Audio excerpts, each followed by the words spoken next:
In this video, I'll tell you how to download and install Microsoft Teams on your computer or laptop.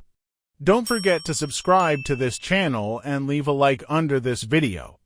First, open your browser and search for Microsoft Teams. Make sure you open the official Microsoft website because that is the safest place to download the app. Once you are on the Microsoft Teams page, download the Windows version. After the file is downloaded, open the installer, usually called MS Teams Setup.